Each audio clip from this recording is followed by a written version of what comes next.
Spain, the 15th century, a kingdom torn between faith and blood. Smoke rises over the cities, not from war, but from bonfires. This is not chaos. This is order. In 1420, in the Castilian city of Valladolid, a boy was born. His name was Tomás. His family was respected. His uncle, Cardinal Juan de Torquemada, was already renowned as a theologian and fierce defender of the Catholic faith. But this family carried a secret. According to some historical accounts, Jewish blood ran through the Torquemada veins. They may themselves have been conversos, Jews who had converted to Christianity under pressure. The man who would become the executioner of thousands may have been hunting his own origins. From an early age, Tomás showed an extraordinary devotion to God.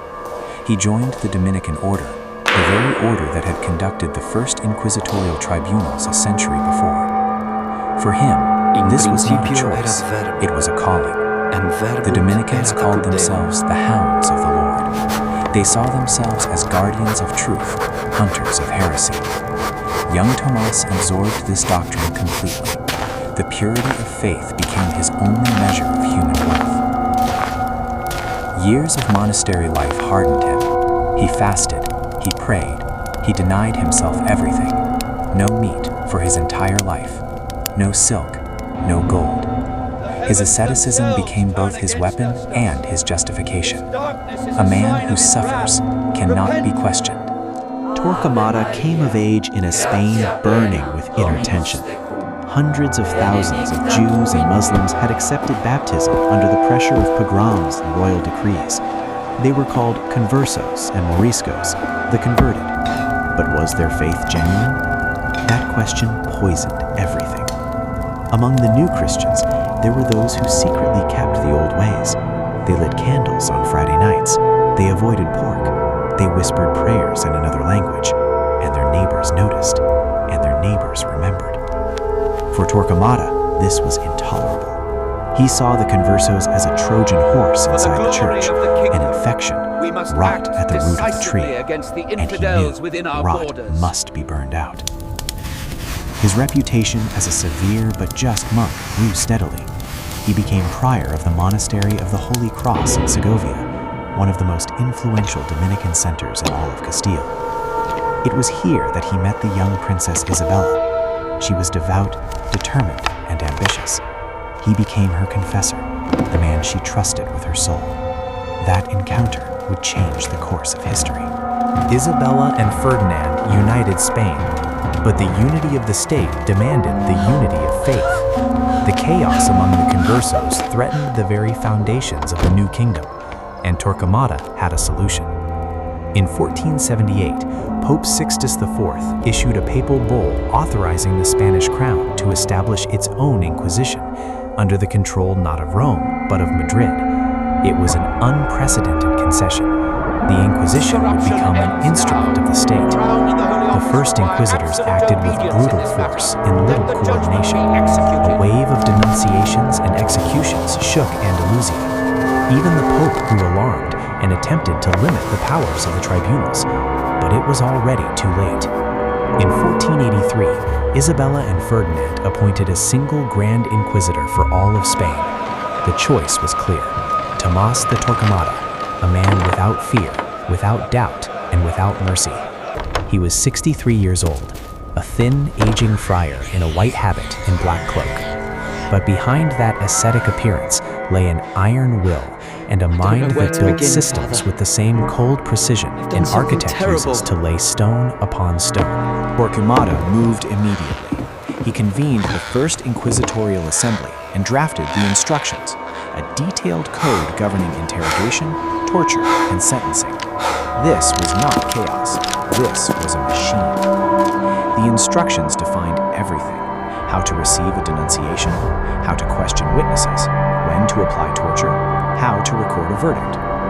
Within the first years of his rule, tribunals were established in Seville, Córdoba, Toledo, and Zaragoza. The network grew. Nowhere in the kingdom could anyone hide from the eye of the Inquisition. Fear became the air that Spain Silence and breathed. obedience are your only And so refuge. began the The Age wrath of of God Torquemada, is upon us. an age that Only would the last pure of 15 heart shall be years spared. and leave thousands of lives in ashes. A man born in the shadow of secrets became the most fearsome keeper of other people's secrets and the most terrifying judge in the history of Spain. Denunciations were accepted anonymously. The name of the accuser was never revealed to the accused.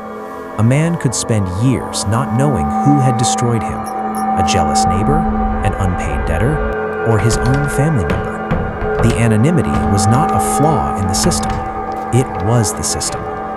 Once a denunciation was received, the tribunal convened in secret. 3 judges deliberated behind closed doors. Was there sufficient cause for arrest? Almost always, the answer was yes. The arrest came without warning. The alguaciles appeared at the door and took the person away. Their property was immediately seized. The family was left with nothing. The prisons of the Inquisition were designed for isolation. Each prisoner held alone, in silence, cut off from the world. No visitors, no letters, no news. Weeks passed, months. The silence itself was a form of torture. Then came the interrogation. The accused was told simply, "Confess your sin." They were not shown the charges. They were not told who had accused them. Many confessed to things they had never done, simply hoping to end the There is uncertainty. no need for this suffering. If no my child. confession came, Just Torquemada's confess your instructions sins permitted and find torture. peace. The garrucha suspended the prisoner by their wrists and dropped them sharply. The toca forced water-soaked cloth into the mouth until drowning felt real. Every session was recorded by a notary, every cry written down. This was not rage, this was procedure. Once a confession was obtained, the prisoner was required to name others. Who else lit the Friday candles? Who else whispered the forbidden prayers? The machine fed on itself. Public humiliation, Thomas. loss of Thomas property, Miller. but their life spared. By the authority Those who vested in this refused council, faced we the find you secular guilty arm. on all counts. The church, in its Sentence mercy, is did final not and execute. absolute. It simply The Holy transferred, Office has weighed and the evidence everyone and knew found what you that guilty meant. of heresy.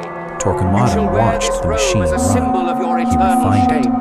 He traveled between tribunals, inspecting, correcting, demanding uniformity.